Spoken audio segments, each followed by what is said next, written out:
senhor Luiz Inácio da Silva, vou chamá-lo de ex-presidente. O senhor prefere como? Pode ser ex-presidente? Doutor, se puder falar um pouquinho mais alto, para mim seria bom. Tá.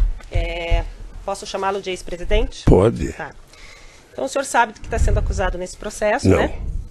Não sabe? Não sei, gostaria de pedir se a senhora pudesse me explicar qual é a acusação. Tá. O senhor tem dois conjuntos de acusação. A primeira parte da acusação diz respeito à corrupção, que o senhor teria recebido vantagens indevidas da Odebrecht e da OAS relacionadas aos contratos que eles têm com a Petrobras. E um segundo conjunto de atos que seriam atos de lavagem de dinheiro relacionados à reforma do sítio em benefício ao senhor e à sua família, que foram feitos num primeiro momento pelo Bunline, num segundo momento pela Odebrecht, num terceiro momento pela OAS. Um resumo muito sintético seria isso. Não. Eu imagino que a acusação que pesava sobre mim é que eu era dono de um sítio em Atibaia. Não é Eu isso. passei. Não é isso. Não é isso que acontece. É ser beneficiário de reformas que foram feitas. A acusação passa pela relação do senhor ser dono do sítio, mas a acusação imputada é do senhor ser beneficiário das reformas que foram feitas por essas três pessoas que eu lhe falei. Bunline, Odebrecht e OAS. Mas, doutor, eu só queria perguntar para o meu esclarecimento, porque eu estou disposto a responder toda e qualquer pergunta. Eu sou dono do sítio ou não? Isso o senhor que tem que responder, não eu, doutor, e eu não estou sendo interrogada nesse momento. Quem tem que responder é quem me acusou. Doutor, e assim, senhor ex-presidente, esse é um interrogatório, e se o senhor começar nesse tom comigo, a gente vai ter problema. Então, vamos começar de novo. Eu sou a juíza do caso, eu vou fazer as perguntas que eu preciso para que o caso seja esclarecido, para que eu possa sentenciá-lo, ou algum colega possa sentenciá-lo. Então, num primeiro momento, eu quero dizer que o senhor tem todo o direito de ficar em silêncio, mas nesse momento eu conduzo o ato. Mas, doutor, pela ordem, meritíssimo juíza. Nos termos do que dispõe a Constituição e as leis de processo penal, a excelência bem sabe, o interrogatório é o ato em que o acusado exerce a autodefesa. Sim, mas tem ele que não ter tem a mais absoluta liberdade para expor os fatos e indagar a respeito do que está sendo acusado. Pela ordem, doutor, que ele não, eu estou me dirigindo à meritíssima juíza, não estou falando com vossa excelência, não abra este diálogo lateral, estou falando com a meritíssima juíza. Você não vai me cortar. Não vou, eu estou me dirigindo ao juízo. Vossa excelência quer substituir o juízo? Não, o senhor que está atrapalhando a condição da audiência, doutor. Se o senhor não... Eu posso fazer as perguntas ao seu cliente, o senhor orientou ele do que está sendo acusado nesse processo, ele está apto a ser interrogado, ou o senhor precisa sair dessa sala e conversar com ele e ele retornar? Absolutamente não. Eu só quero que ele tenha a liberdade de, nas formas da Constituição e da lei, responder da forma como ele acha adequado. Ele responde respondendo, não fazendo perguntas ao juízo ou à acusação. O senhor se sente apto a ser interrogado neste momento, senhor ex-presidente? Eu me sinto apto e me sinto desconfortável. Se o senhor se sente desconfortável, o senhor pode ficar em silêncio, como eu ia dizer. O silêncio do senhor não será usado em prejuízo à sua defesa. Se o senhor quiser responder as perguntas que primeiro eu vou lhe fazer, depois o órgão do Ministério Público e depois as defesas, o senhor pode responder. E quando é que eu posso falar, doutora? O senhor pode falar, o senhor pode responder quando eu perguntar no começo. Mas pelo que eu sei, é meu tempo de falar. Não, é o tempo de responder as minhas perguntas. Eu não vou responder interrogatório nem questionamentos aqui. Está claro? Está claro que eu não vou ser interrogada? Eu não imaginei que fosse assim, doutora. Eu também não. Como eu sou vítima de uma mentira há muito tempo. Eu também não imaginava. Eu imaginei então que agora... vamos começar com as perguntas. Eu já fiz um resumo da acusação e vou fazer perguntas. O senhor fica em silêncio ou o senhor responde? E o senhor Cristiano Zanin, eu não lhe concedi a palavra, eu vou fazer perguntas. Eu já lhe fiz o resumo do que o senhor está sendo acusado e agora quero lhe perguntar em que momento, primeiro momento que o senhor teve contato com esse sítio de Atibaia? Dia 15 de janeiro de 2011. Tá. O senhor teve contato com esse sítio de Atibaia no 15 de janeiro de 2011, como? Eu tinha deixado a presidência da República, eu estava de férias, e quando foi no dia 12 de janeiro, me falaram que o Jacob Ittat tinha comprado um sítio, que se eu queria passar um final de semana lá. Eu subi do Guarujá no dia 15 e fui ao sítio do Jacobitá, que na verdade era do filho de Jacobitá. Tá. Foi-lhe informado por quem? O Jacote falou? A dona Marisa? Não, quem falou foi um filho meu por causa de uma briga minha com a dona Marisa. Tá. Daí o senhor foi nesse sítio com quem nesse primeiro dia 15 de janeiro? Eu fui com o meu pessoal da segurança. Tá. O senhor e estava o Fernando, o Jacó. O senhor foi passar um final de semana. Eu não sei se foi no final de semana ou um domingo, não lembro bem. Tá. Quando o senhor chegou lá, o senhor soube que o sítio era do Jacó, já de cara, que era do Fernando? Soube tá. Que era... Segundo... Na verdade, eu soube que o Jacobitá tinha doado ao filho dele o dinheiro da poupança dele, o dinheiro sei lá de onde, ou seja, para que o filho pudesse adquirir o sítio. Tá. O senhor passou a frequentar o sítio a partir de então? Passei a frequentar o sítio em 2011, alguns finais de semana, junto com o Jacobitá, junto com o Fernando. Tá. Chegou um momento que o senhor chegou a ficar hospedado lá, porque quando houve a busca e apreensão foram encontrados vários objetos pessoais do senhor e da dona... Eu ficava hospedado de final de semana lá. Então, o senhor ia final de semana, mas com mais frequência a partir de um certo momento ou desde 2011? Eu não lembro. Eu acho que 2011 até 27 de outubro eu ia sempre com o Jacobitá, porque nós fazíamos lá, jogávamos buraco, jogávamos mexe-mexe, e o Jacó tinha na nossa companhia, sabe, naquele instante eu acho que era uma relação quase que de irmã. Porque eu conheci o Jacó desde 1975, nós fundamos o PT junto, fomos dirigente sindical junto, fundamos a CUT junto, fizemos as greves junto, fomos candidatos juntos, sabe? O Jacobitá, depois de um certo tempo, passou a ter em mim, sabe, quase que a única pessoa em que ele passava final de semana. É que a partir de um certo momento, pelo que consta dos autos e pelo que foi encontrado na busca e apreensão realizada no sítio, a família Bittar deixou de frequentar com tanta frequência, o senhor e a sua família começaram a frequentar mais. Isso chegou a acontecer? Veja, a família Bittar, o Fernando Bittar, em função de ter um filho de 12 anos que preferia ir para o shopping do que para o sítio, não ia, mas o Jacó ia constantemente para o sítio. E o problema do Jacó é que ele estava com mal de Parkinson e estava cada vez mais ficando com problema. Mas ele foi muito tempo. Frequentava junto com o senhor e quem deixou de frequentar um pouco mais fui eu por causa do câncer. Depois do dia 27 de outubro, eu tive 2011, 2012, o tempo inteiro, menos possibilidade de ir, e às vezes ia e voltava no mesmo dia por causa da doença. Tá. E o Fernando falou até que o senhor ia na época do tratamento e ficava hospedado de vez em quando, né? Eu ia, mas não ia para dormir porque eu tinha problema de... Tá. De debilidade. Tá. E aí, depois de um tempo, quando foi feita a busca e apreensão, então o senhor disse que o Jacó ainda frequentava, o Fernando menos por causa do filho adolescente, mas o senhor que ocupava o quarto principal. Quando me dava, eu ocupava.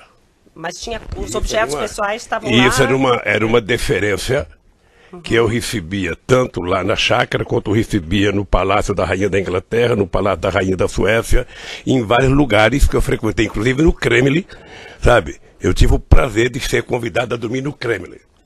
Eu não sei o que o Ministério Público viu de absurdo isso. Quando foi narrado aqui por várias testemunhas e por alguns réus, o senhor Fernando Bittar comprou o sítio, foi feito a escritura, ele e o Jonas Suassuna. O senhor sabia que foi feito uma escritura, eles negociaram, uma parte do terreno ficaria com o Jonas, outra parte com o senhor Fernando Bittar? Eu não tinha interesse e nem por que saber disso. Tá. O que eu sabia era que o terreno era um todo e que o Fernando Bittar não podia comprar todo o terreno, ele comprou uma parte e o Jonas Suassuna comprou a outra parte. É isso que eu sabia. Mas o senhor sabia quando? Quando que o senhor ficou sabendo disso? Depois de algum tempo que estava lá. O senhor já estava usando o sítio? Já estava frequentando, quer dizer, o sítio? Já. Tá. O senhor soube que as primeiras reformas foram feitas no sítio uma parte pelo senhor Fernando para usar e outra parte a pedido da dona Marisa? Eu nunca... Veja, eu tenho muita dúvida se a dona Marisa pediu para fazer a reforma. Tenho muita dúvida. Como ela não está aqui para se explicar, eu fico com a minha dúvida. Eu, sinceramente... O senhor Bunlai e o senhor Aurélio, que foram ouvidos essa semana, relataram que eles foram junto com dona Marisa. Agora ficou fácil citar o nome da dona Marisa porque ela morreu. Então agora... É muito fácil então, dizer. O senhor não acredita que o senhor Bunlai eu sinceramente não acredito porque não ao senhor Aurélio, o senhor Bunlai, eu não acredito porque não acredito que a dona Marisa tivesse efetivamente relação para pedir para uma empresa fazer obras. E também porque não era dela. Então o senhor acha que o senhor Bunlai, quando fala que foi fazer visita junto com a dona Marisa e com o senhor Aurélio, e o senhor Aurélio também confirma essa visita antes das reformas, o senhor acha que eles estão mentindo? Eu não estou dizendo que eles estão mentindo, eu estou dizendo que eu não acredito que a dona Marisa fosse pedir. Então por que ela teria ido visitar esse sítio com o Fernando, com o Bunlai e com o senhor sabe? Eu sei porque as pessoas, na verdade, quando compraram o sítio, tomaram uma decisão de que o Lula não poderia saber de nada, que o Lula era contra qualquer ideia, sabe, de comprar qualquer coisa pedindo para ele guardar arquivo, porque eu era contra. No meu mandato presidencial eu era contra. Primeiro discutir instituto, discutir acervo, antes que eu deixasse a presidenta da República no dia 31 de dezembro de 2010. Sabe? Então, os companheiros também não tinham que me dar explicação.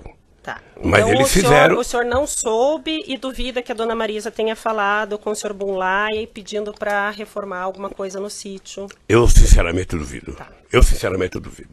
O senhor soube que as primeiras pessoas que fizeram a obra, o senhor Ignes, as primeiras pessoas que estavam lá foram retiradas a pedido da senhora Marisa, do senhor Fernando, do senhor Aurélio?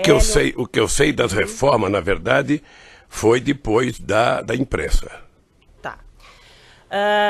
A senhora sabe do contato que dona Marisa tinha com pessoas da Odebrecht, com a direção da Odebrecht, para ter pedido para a Odebrecht assumir essa reforma? É isso que eu estou tentando dizer.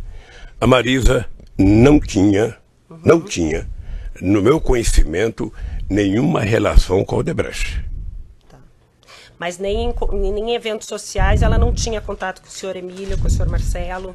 Ela participou de jantares, de eventos sociais com o senhor Emílio, obviamente que pode ter encontrado num evento qualquer, sabe, público com essas pessoas, porque ia muitos empresários. Mas ter liberdade para falar com uma pessoa e pedir, eu sinceramente acho que quem citou isso está tentando encontrar uma solução cômoda para uma pessoa que já está morta. As pessoas que relataram esse fato, também o senhor acredita que estão mentindo, que dona Marisa não vou dizer, não estou utilizando a palavra mentindo.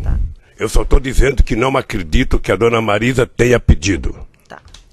Com relação a parte que foi feita, o senhor já relatou, e eu ia perguntar isso no início do depoimento, ficou um pouco tumultuado, a questão da relação do senhor com a Odebrecht. O senhor concorda em usar o que já foi dito nos outros processos, no processo anterior, que é do apartamento e do... O senhor concorda ou o senhor quer que refaça algumas perguntas? Doutora, eu na verdade gostaria de falar outra vez o que eu já falei aqui para o doutor Moro, numa audiência. Já falei, ou seja, o primeiro processo que eu fui vítima aqui é uma farsa, uma mentira do Ministério Público com PowerPoint. A segunda é outra farsa, sabe? E eu tô pagando esse preço. Eu vou pagar porque eu sou um homem que crê em Deus, creio na justiça e um dia a verdade vai prevalecer. O que está acontecendo? Então o senhor quer que eu refaça as perguntas relativas ao... aproximação que a diretoria da Odebrecht tinha com o senhor. É isso para o senhor poder falar de novo? Pode fazer. Então, consta que o senhor Emílio Odebrecht foi ouvido nessa ação penal, que ele tinha, antes mesmo do senhor assumir o primeiro governo, contatos em razão da empresa dele ser uma grande empreiteira, em especial pelo compromisso que o senhor teria assumido com relação à política da petroquímica, da Braskem, que seria interesse da Odebrecht. E que várias vezes ele conversou com o senhor, várias vezes houve a sugestão pelos dirigentes de Petrobras para que fosse reestatizado essa parte, esse setor da economia, e que ele sempre foi conversar com o senhor e o senhor sempre garantiu a continuidade da empresa dele nesse sentido. O senhor confirma essas conversas com o senhor Emílio, essa questão, doutora, da Braskem? Eu talvez tenha sido, na história do Brasil, o presidente que mais conversou com empresários. Talvez o único presidente da República eleito com programas em cada eleição que eu disputava.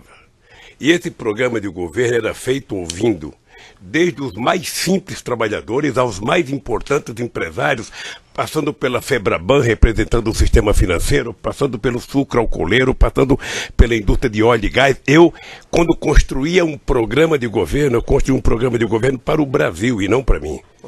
E o Emílio Odebrecht e outros empresários participaram muito de discussão, sabe, sobre o futuro do Brasil, sobre a construção. E eu tinha um pensamento sobre a indústria petroquímica. Porque a Petrobras, diferentemente do que algumas pessoas falam, não é uma empresa estatal. A Petrobras é uma empresa, sabe, pública de economia mista, com ações na Bolsa de Nova York e com acionistas minoritários. E eu não tinha nenhum interesse que fosse estatizado qualquer coisa. Eu tinha interesse que tudo fosse transformado, sabe, numa atividade de empresas públicas e que deveria participar Petrobras, empresas privadas, Banco do Brasil, empresas privadas, tudo. Eu achava que tinha que ser uma mistura da atividade econômica para a gente fazer esse país voltar a crescer.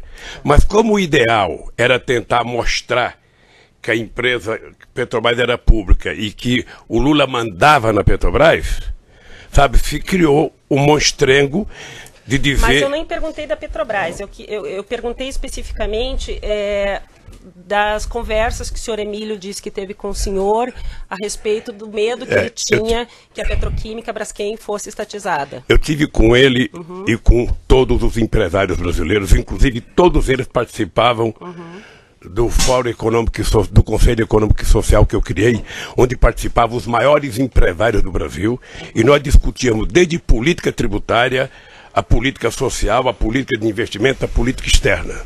Tá. Sim, é por isso que o meu governo passou a ser... conversou com o senhor Emílio algumas vezes sobre essa questão da Braskem ou não conversou? Não era da minha alçada conversar. Tá. Ou seja, qualquer assunto específico de conversa com quem quer que seja, ou a pessoa conversava com o ministro da área, ou a pessoa conversava com a empresa fins. Tá. Então o senhor não conversou e não garantiu nada ao senhor Emílio em nenhum momento? Veja, primeiro eu poderia garantir qual era a intenção do governo. E a intenção do governo era ter o Brasil como um país, sabe, de uma indústria química poderosa. O Brasil é um país de 200 milhões de habitantes, o Brasil compra até bacia de lavar os pés, importa porque não tinha uma indústria química forte. Eu era favorável e defendia que o Brasil tivesse uma indústria petroquímica muito forte. E a Braskem... Eu só queria que o senhor respondesse sim, não. É porque não é só assim, doutora. Lamentavelmente não é só assim, sim ou não. A defesa gostaria de ter a palavra. Eu acabei de dizer que eu conversei muito com a Braskem. Mas especificamente sobre esse assunto, o senhor conversou ou não conversou? Devo ter conversado na discussão do programa do governo. E o senhor garantiu alguma posição para o senhor Emílio? É possível garantir. Tá. É possível garantir que o governo brasileiro ia ser um governo democrático, plural, e que as empresas iriam ter o direito de participar das coisas feitas no governo. Tá. Com relação aos diretores da Petrobras, já foi feita a pergunta, mas como o senhor quer de novo falar sobre o assunto, volto a perguntar. Qual a participação? O senhor escolheu os presidentes da Petrobras que foram presidentes durante os seus 2 mandatos? Essa é uma das grandes mentiras. Se o Ministério Público tivesse tido interesse, ele teria percebido que antes do Lula virar presidente da República, quem escolhia os diretores da Petrobras era exatamente o presidente da República do Brasil. E que para evitar que o Lula fizesse isso, aí já vem a maldade política, teve um decreto-lei estabelecido em 2002, sabe, tirando da presidenta da República o direito de indicar. Tá? Então, quem passou a ser o indicador era efetivamente o Conselho de Administração da Petrobras, que era plural, que tinha empresários privados, grandes, pequenos, sabe, médio, que tinha acionista minoritário. Qual era o papel do presidente da República? Eu não sei se as pessoas estão acompanhando a montagem do governo agora atual. Né? Quem é que está sendo colocado? Dá essa impressão de que não tem ninguém político. mas com raríssimas exceções, todo mundo ali é político. Então o que eu fazia? Eu fui eleito com uma base que me apoiou na campanha. Eu designei, sabe, o ministro-chefe da Casa Civil, que é o responsável por isso, particular com os líderes dos partidos que me apoiavam, a montagem do segundo escalão do governo, porque eu tinha indicado o primeiro escalão. Tá, no caso era o senhor José Dirceu. Como é que funciona? Como é que funciona? Se reúne as lideranças dos partidos, os líderes de cada bancada, sei lá se o presidente do partido, porque eu não participo, e eles indicam um nome para que o presidente da República coloque à disposição, primeiro do gabinete, manda para a Casa Civil, que vai para o gabinete institucional. O gabinete institucional faz uma investigação, sabe, se tem prontuário, se tem denúncia, se tem qualquer coisa que não signifique boa conduta. Quando isso chega, devolve-se à presidência da República, o presidente da República encaminha isso ao Conselho da Petrobras. E o Conselho da Petrobras é quem tem autonomia e autoridade, segundo o decreto, de indicar as pessoas. Quando as pessoas foram indicadas, eu disse no depoimento, já no depoimento, não houve uma denúncia, sabe, nem da imprensa, nem da Polícia Federal, nem do Ministério Público, nem do Sindicato de Trabalhadores, nem dos funcionários, ou seja, eles foram aprovados, inclusive, em depoimento de pessoas do Conselho por unanimidade. Tá. Então, o senhor fez indicações com base em orientações da base partidária que lhe dava Excelência sustento. Pela ordem, É isso? Excelência, pela ordem, não foi dito. Foi dito que a indicação era feita pelo Conselho. Foi isso que o depoente acabou de afirmar. Mas não foi a presidência que falou para o Eu Conselho enviei o nome. Ele enviou o nome. Encaminhamento. A gente não fala. Encaminhamento da presidência. A gente não interfere no Conselho. Tá. Mas o senhor encaminhava 10 nomes para eles escolherem ou o senhor encaminhava um nome e eles aprovavam ou reprovavam? Não, mas você indicava o nome que tinha vindo para você indicar. Tá. Eu não inventava então nome. Então é isso que eu estou falando. O senhor recebia o nome da sua base de apoio, mas o senhor está falando inclusive da presidência? O Dutra, Gabriele, era base de apoio? O presidente foi da indicação minha, o presidente da Petrobras. Tá. Tanto o Zé Eduardo Dutra quanto o Zé Eduardo, o Zé Sérgio Gabriele. Tá, isso foi... O senhor passou o nome, então, ou indicou o nome para o Conselho da Petrobras, o Conselho aprovou. É isso? E até então não tinha nenhum indicativo que nenhuma dessas pessoas tinha qualquer problema. Nenhuma. E eram todos concursados de mais de 30 anos de empresa. De empresa, tá. A mesma coisa ocorria com as diretorias. A mesma coisa que a diretoria. Mas o senhor sabia, até então, que cada diretoria era indicada por um partido? Era indicado por um conjunto de forças políticas que tinha me ajudado a ganhar, como é hoje. Tá, não estou falando que isso é errado, mas o senhor sabia, então, que, por exemplo, o Paulo Roberto Costa era indicação do PP, sabia que o Cerveró e depois o Zelada era do PMDB. Do PP e de outras forças políticas. Isso já está no meu depoimento. Tá. O senhor pediu para falar de novo. É que ele falou forças políticas, Excelência, não um partido. Mas eu estou perguntando do partido, por isso que eu estou perguntando. Ele sabia que tem era várias partido... forças políticas que indicam. Tá, não era PP, PMDB e PP exatamente como ficou... é hoje. Tá. O senhor... Então, com essas forças políticas, lhe indicaram o nome do Paulo Roberto Costa, lhe indicaram o nome do Cerveró, lhe indicaram o nome do... Me deu até... Do Duque. Do Duque. E o senhor encaminhou para o Conselho e eles aprovaram. É isso. Sei mesmo. Houve algum pedido de políticos para o senhor trocar diretores da Petrobras? Não.